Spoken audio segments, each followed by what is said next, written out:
Rev up your engines! Today I'm going to talk about 5 vehicles that can go 300,000 miles or more. Actually, just about any car can go 300,000 miles or more if you don't mind spending all kinds of money putting another engine or a transmission in, spending a lot in repairs. I'm talking about ones that you don't have to spend a small fortune to make them get to 300,000 miles. Now, I've actually seen 3 vehicles in my time that went over 1,000,000 miles.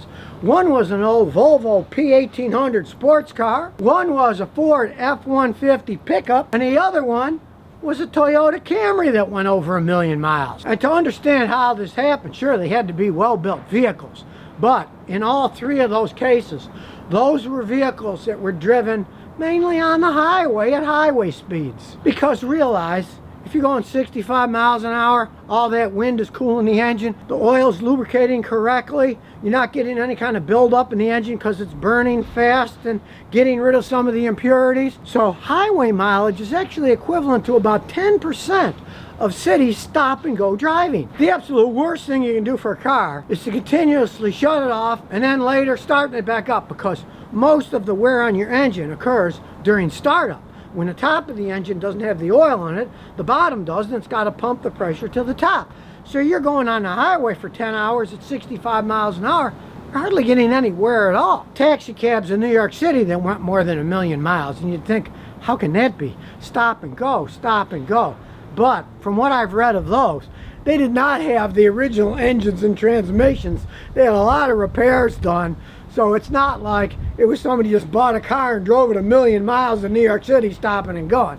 That's a commercial thing, and that's completely different. Now, one reason people want a car that'll last 300,000 miles or more is because people drive more than they used to in the United States. It's a fact. Today, 2019, hey, you might be watching this video in the future and that'll be the past, but Americans average about 15,000 miles a year. And in the 60s and 70s, that used to be 12,000 miles a year. And of course, that's just an average. Many people drive 20 to 30,000 miles a year. Living in suburbia, the commutes are longer, everything's set up so you got to drive to get somewhere.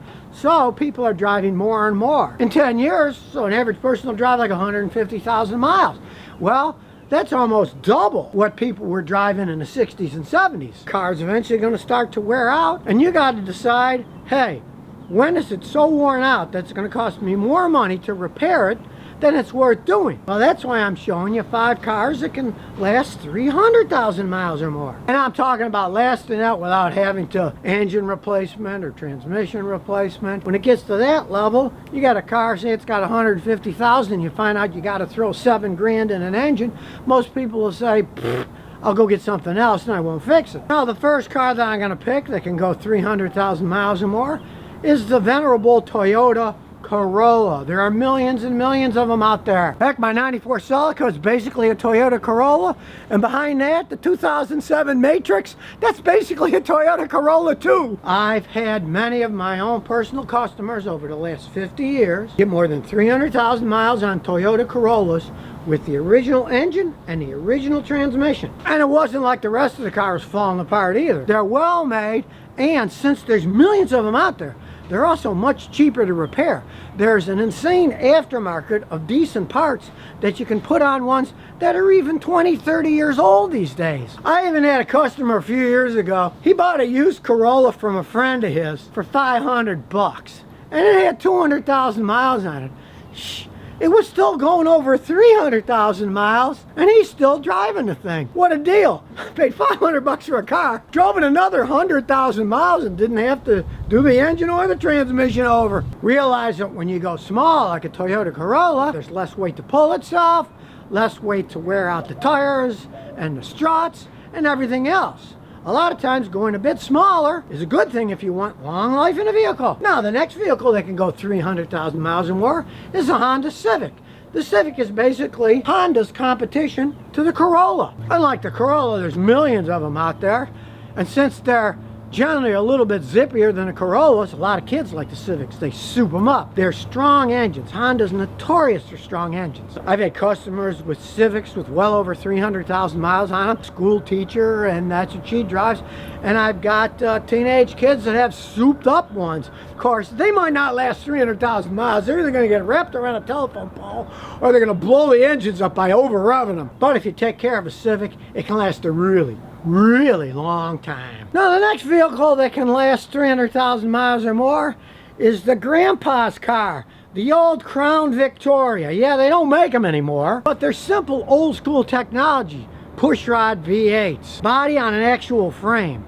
Those things can last a long time. And of course, in this respect, the Lincoln Town Car and the Mercury Grand Marquis, they can last a really long time if you take minimum care of them. That's why when they still made them, you'd see the Crown Vics being used for police cars. They were solid, basic vehicles with frames. They could last a really long time, and if you didn't mind the relatively poor stop-and-go gas mileage, they were okay on the highway for gas mileage. Now, the next vehicle that can last 300,000 miles or more might surprise you.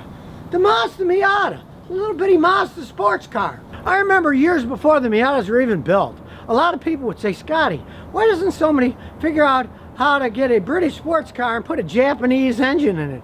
Well, Mazda pretty much took that idea and made the Mazda Miata, a completely Japanese-made car with a Japanese engine that ran circles around the English sports cars in terms of the fun factor that they always started up, they got good gas mileage, they were fun to drive, and they didn't break down all the time like the British sports cars did. And of course, they're still making the 2010 and the 2016 Miatas.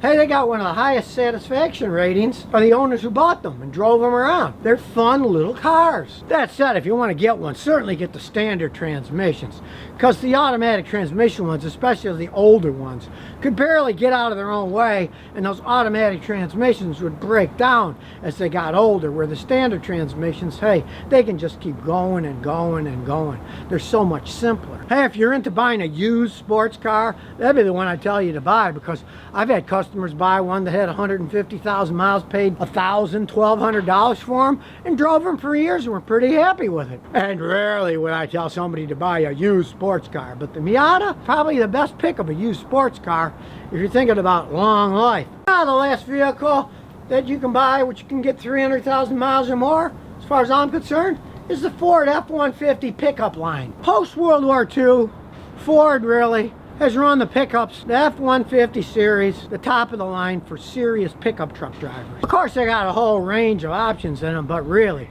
if you want to go 300,000 miles or more on one of those, get yourself the good, solid V8 engine. Now, the only thing that I've got against them is the automatic transmission is the weakest link. I've had customers get 400,000 miles or more on an F-150, but usually by then, they're on their second automatic transmission. Ford has a pretty good system where they have factory remanufactured transmissions that are pretty good that you can have put in.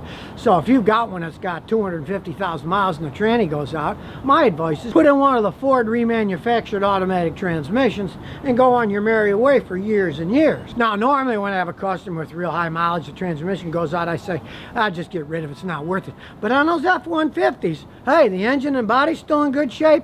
You might as well put a transmission in it if you want a truck like that to drive around. I would never, ever tell somebody with a Chrysler pickup truck to put a transmission in it if the vehicle had 200,000 miles on it. Odds are, being a Chrysler, by then the whole vehicle would be falling apart and there'd be no sense to spend all that money putting a transmission in it. So if you want to keep your vehicles 300,000 miles or more, now you know 5 of them that have stood the test of time and can do just that. So if you never want to miss another one of my new car repair videos, remember to ring that bell.